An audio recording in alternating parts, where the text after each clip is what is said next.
Welcome to Coffee Cocktails. I have found myself almost by accident at the San Francisco Coffee Festival.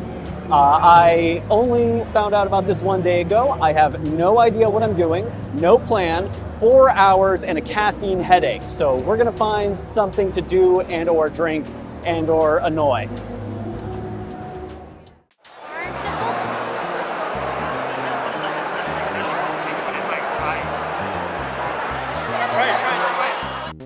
Stop number one in this wonderful adventure, we have something called a waterless cup of coffee. I'm very interested in this. Let's see what this looks like. This is dry brew, so this is a waterless cup of coffee. If you take a look here, you can actually get a view of the inside of the chew. So it's actually made with coffee and a non-dairy creamer, and we have a patented process on how we actually will distill a cup of coffee down into a chewable form. So what is then the process that holds it together? Is it emulsified with the oil in the coffee or the non-dairy creamer, or what makes it not powder? So the IP that we have is actually going to take it'll use some of the binding agents within the non-dairy creamer, and that'll mix with the coffee. Mm-hmm. So that's kind of where we get this magical form. Right. Interesting. Here. And does the spread of like protein or fat, do you alter that at all with the creamer that you get, or is it mostly a standard non-dairy creamer? So we do have our own blend of how we make things. So it's gone through a lot of testing to make sure that it is going to come out to this perfect form that we like. So it is our own custom blend. Is it good? It's amazing. May I test that? Of course. This morning's been good. Yeah, I think so. That's actually very good. Thank you. Thank you. This is excellent. All right, well, thank you very much. I'll see you around. Hope you enjoy the show. Cheers. Thank you. The dry coffee was definitely good. It evolved into a little bit of a more bitter flavor after you chewed it for a bit, and I did learn that it has a lot of artificial sweeteners in it. That is, quote unquote, part of the non-dairy creamer, which is how you can get away with saying it only has 2 ingredients. Still enjoyed it. Might have some later too. But next up, I have a tasting for coffee cherry fruit and the coffee flower tea. Let's see what those are/taste like. Hello, I'm here with, how do you pronounce that? Fringe coffee? Yep. Hi. Could, California grown coffee. Nice. And this is coffee beans that were actually grown in Southern California, right? Correct. So we grow all the trees and we sell them to farmers all over Southern California. That's fascinating. And these trees actually will flower and produce coffee, right? Yeah. What's the pollination process like? Do they auto-pollinate? Or is it? Yeah. Oh, so you don't have to pollinate them by hands? Correct. I have a little experience growing vanilla, and let me tell you, that is not an easy pollination. It's every single blossom by hand. Okay. Yes, we have done that too. Cross-pollinate by hand.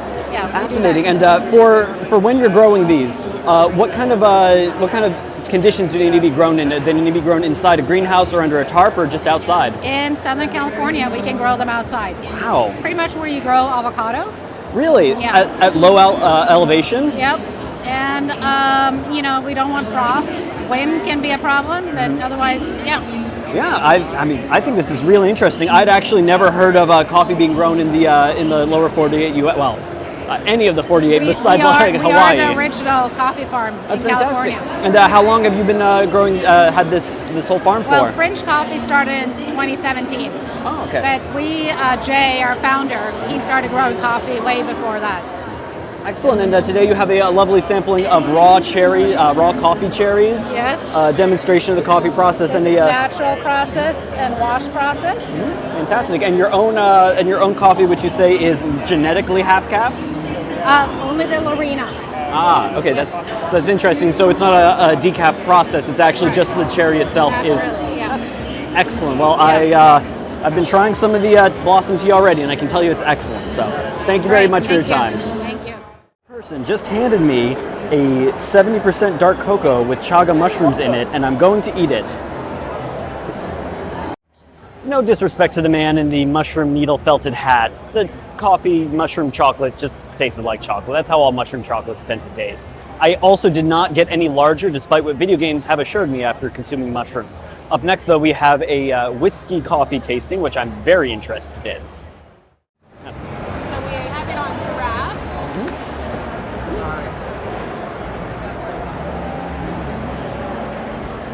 And what we do Ooh, delicious. What's in the cream? So this is a vanilla cream. And then shave a little bit of chocolate. Fantastic. Thank you very much. Enjoy. Thank you. You so much for visiting. Thank you. Brown butter fat washed whiskey, which I can't help feel like I'm owed some royalties for. Is this complicated enough to meet the criteria of complicated syrup? Let's try it. Oh, that is delicious. Oh, that is extremely smooth. Whiskeys can sometimes get a little bit harsh, not quite as much as American bourbons, but this is fantastic. Everything plays really well together. Just enough bitters in that. I'm going to be enjoying this for a while off camera. I found the secret nerve center of the entire operation. One thing you can't have coffee without. The water room.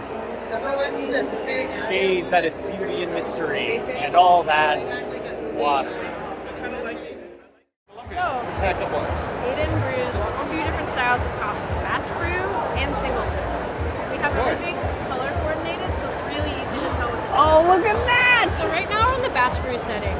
That's going to be the blue dots. Batch brew is going to use the full shower head to pull all the coffee. So the shower head's not moving, but we designed it in a specific way to concentrate all the coffee. So when you want to go single serve, you'll turn it just to here, and it's only going to use the middle. Here's the single serve basket. Thank you. So you have 2 different filters going Thanks. on, depending on what you want to use. So you go into guided brew, for instance. Let's see. Let's say we want to do a light roast. Right? Oh, does it adjust the temperature for the roast? Yeah. So Oh my goodness, I love that. preset settings, but you can also you can customize anything and save it as a profile. Oh, I love that too. Anytime We have you're industrial hardware that doesn't do that at work. going into low quantities, it's going to tell you, hey, use the single serve. When you're going up into the high quantities, it's going to tell you we're going to move into batch. Press it. It's going to say, oh, you wanted to make that much coffee, please add 70 grams. Ooh, that's nice. The next press is brewing coffee. So it's extremely fast to make You want it to be brewed automatically. We're giving you in pour any over level amount that you want. automatic coffee. And the coolest Little part things is like a removable water tank that comes out. roasters are creating their own custom profiles. So you just put in their recipes and you can brew coffee exactly as the roaster intended. It's kind of like the most special part. I like this a lot. Say this is how it should taste.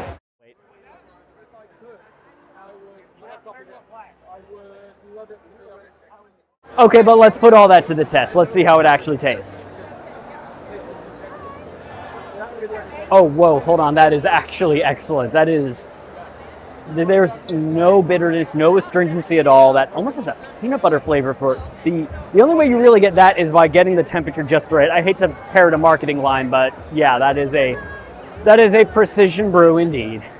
Hats off to this for sure.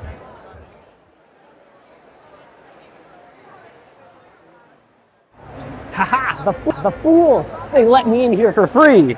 Instead of me paying for Mr. Black coffee liqueur, I got some without paying for it, through a process known as waiting in line. Mr. Black is probably my favorite coffee liqueur, and I have 2 drinks here I would very much like to try. Hold on, that's a drone inside a building. Where is it? That can't be safe. Ignore that. So first off, we're going to try a iced espresso martini with Guatemalan rum and Mr. Black. Ooh, there's a bit of kick to that. There's more spice than I would have thought in a drink like that. Not solely from the coffee. I wonder if there's like an ancho reyes or something in there. Delicious. But I will now also try the cold fashion. A name so good, it's almost as if I definitely didn't think about it. Oh, that is exceptional. There's just a bit of orange in that, just a little bit of pump of that. It works out very well. Next up, I have Bad Barista, and we're going to try 2 lattes here. The first up is the Hobgoblin. Let's try that out. Ooh, that's good. That's a good pumpkin flavor, not overwhelming. Nice and clear, crisp coffee flavor, unlike my enunciation. Next, we're going to try the Spyro, which is a taro coffee drink. I'm excited about that one with a nice cream top. All right, let's see how this one is. I never had a PlayStation 1. We were an N64 family, but I am now renegotiating all my life choices. This is incredible. Oh, hints of blueberry in that. There's the taro flavor is still very present. You have a bit of coffee in that, so, and the cream just rounds it all out. This is excellent. Thank you very much. This is an excellent drink. I gotta say, bad barista, false advertising. In fact, good barista. I'm sure no one's ever made that joke to them before. I'm at the Mr. Black Coffee Cocktail panel, which, again, I feel like someone owes me royalties. But their drink that they prepared and handed out, again, for free, the fools, is a Mr. Black and a banana espresso martini. Let's try it. Oh, that's good. There's such a brown sugar demerara flavor. There's almost like a caramel note in there. This is excellent. Delicious. Oh, a little cinnamon in there. That's really what makes this, is a bit of cinnamon. I think that's an underrated ingredient in coffee. If you remember back to the espresso with an X episode, cinnamon really helped a lot of those drinks. This doesn't need any help, but man, is it improved by some cinnamon.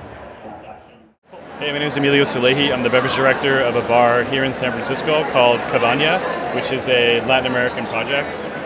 So kind of touches all of Latin America, everything from Mexico down to Argentina.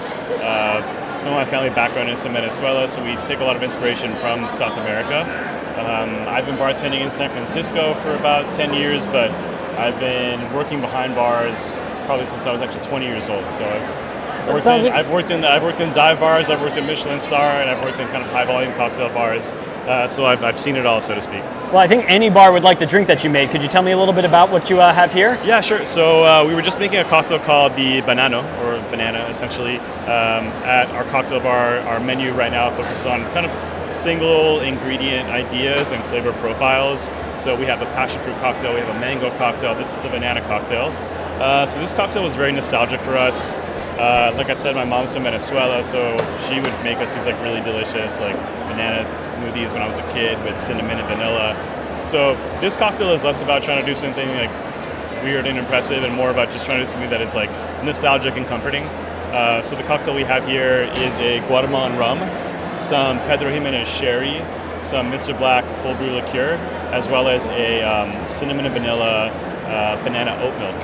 And we kind of mix all that together, and then we float a little bit of coffee on top, and it's just like really creamy, very comforting, and delicious. I had one and it was delicious. You absolutely nailed it. It was an excellent drink, excellent basis, perfect flourishes on top with just that little hint of cinnamon. So I actually am very much in agreement with you on making a good basic cocktail and not worrying about getting things too weird or too like flashy and just out there for the sake of being out there. Yeah. So in that spirit, I was wondering if I could ask you for your opinion on some cocktail ideas that I'll give you. Okay. If you could just tell me fully honestly if they're good or completely stupid, I'd really appreciate that. You got it. Does that sound good? Let it rip. All right, perfect. So first drink, are you familiar with Japanese iced pour-over coffee? Japanese iced pour over coffee. Yeah, where you Japanese pour. No, yeah, I'm where not. you pour over a hot coffee onto ice to chill it down quickly. I've never heard of that, but that sounds cool. It's a lovely summertime beverage. Imagine doing that on top of frozen passion fruit pulp, and tell me how you think that is. Good or stupid? I don't think it's stupid. I think passion fruit is already very acidic, so I've never had it with coffee, but it could work. But you would need to balance that with some sugar. Next up, a drink made from pouring Mr. Black coffee liqueur on top of a shot of espresso. Do you think that's good or stupid? Super classic. That's great. Yeah, fantastic. All right, this is better than I thought it would be. Yeah. All right, next up, a French press coffee designed specifically for the time period required to make homemade French crepes. Homemade French crepes? I actually ate a lot of French crepes when I was a kid. They're probably one of my favorite breakfasts, so just by association, that drink is probably a banger. All right, how about a dish made from complicated syrup, which is caramelized brown butter fat washed rum syrup? Do you think that's good or not? That sounds fire. That sounds amazing. I like that. So it's the opposite of simple syrup, right? Complicated syrup. Yes, exactly. It's complicated syrup. You know, everything that's worthwhile is usually a little bit of work. So that sounds amazing. Thank you. And in fact, every time you say complicated syrup from here on out, I get a nickel. Complicated syrup. I can't actually say it. So you're not going to make much money here. Sorry. Well, I Syrup. very much appreciate your time, and more than that, your validation on my core concepts as a human being. Fantastic. I think the drinks sound good. As a human being, we'll see. All right, thank you very much. Appreciate it. Cheers. Well, that was a fantastic time here at the San Francisco Coffee Festival. I drank a lot of coffee, I had some great treats. It was a great time all around, and most importantly, I think I learned something. Wait, no, I didn't learn anything. Thanks for watching. See you next time.